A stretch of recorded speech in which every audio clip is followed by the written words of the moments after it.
Hey guys, and welcome back once again to the Aotearoa Whiskey Club's Whiskey 101 series. And I believe we're on number 20 about now, so hopefully you guys have been following along and been enjoying. Now today we're going to talk a little bit about in the states where they can use the barrels by law only one time only, and that's it. And the reason that is, there's kind of a couple of different explanations for this. One, the politically correct one, is that after Prohibition in about 1933, when Prohibition ended, which we're going to talk about that in a few series down the track. But anyway, so 1933 when Prohibition ended, the Cooper's Union head, he goes before Congress and presents a bill and says, look, we want it to be a law in America to not reuse barrels in the States like they do in Scotland and Ireland and everywhere else.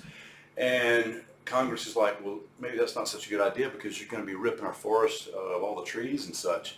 And he's like, well, I got an arborist right here. He's going to have a little bit of a chat with you. So the arborist jumps up and says, actually, it's not a bad idea. And you can see this example big time in the southern Missouri area, the Ozark Mountains, and specifically the Mark Twain area, in fact. So when you drive through that national park, national forest, you'll see little areas that are completely clear-cut, just totally devoid of any trees. And then you'll see a little new growth and some older growth. And when you go along, you'll see a little sign there at the bottom. And it'll say 3-year growth, 5-year growth, 10-year, and so on and so forth. So what they did was they said, look, when you go and strip these forests of all their trees, but when you replant them perfectly, as in a certain amount of distance from one another, 5 meters, 10 meters, whatever the case may be, you fertilize them, you nurture them a bit, you get them started, they grow stronger, faster, more healthier. And so as it is, or as it stands today, the forest over there is much, much healthier now than when it was about 100 years ago. So that is clearly working. And also for the Cooper's Union, he's like, look, if we make all these barrels right after Prohibition, let's say a few million barrels, we're going to be out of a job because those barrels will just go around and around and keep getting used. They get dumped after 3 years, 4 years, 5 years. They'll just keep reusing them as they do in Scotland and Ireland. Fortunately for Scotland and Ireland, Japan, and everywhere else that drinks whiskey, we have that law in America, and those barrels don't get reused. Now, that's the politically correct version of that story. A more correct, potentially, version, a more legal answer to that question is the fact that the tax guy in America. Now, if you go to Scotland and tour a distillery, you'll see the little old tax man's office. Every distillery had a tax man's office. There was always a tax man on site. Reason being is these barrels, this is real estate. This gets taxed every year. Tax dollars, billions and billions of pounds, billions and billions of US dollars, and so on. So a lot of money's involved.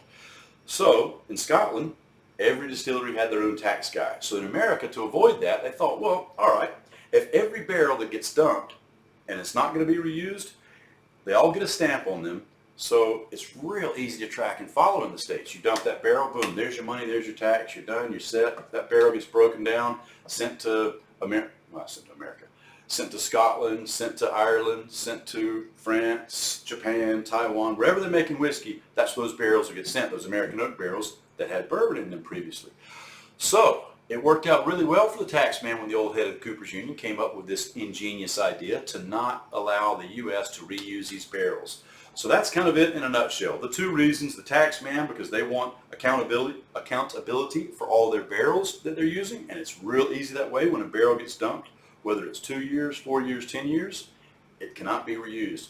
Other reason is the good old Cooper's Union head at that time putting that bill ahead of Congress and saying, look, we don't want America to reuse barrels because we will be out of a job in about a year or two. So it's a beautiful, beautiful circle.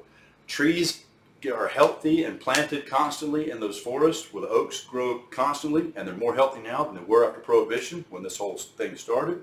It keeps all the whiskey distillers around the world happy because they have access to all those American barrels, and it keeps the tax man happy, which, believe you me, when the tax man's happy, everybody's happy. It's kind of like the old adage of keeping your wife happy. Happy wife, happy life, happy tax man, so on. So, anyway, hopefully you enjoy that, and we'll be right back for another one for number 21 after that. But that's a little bit in a nutshell. Hope you enjoy it. Ciao.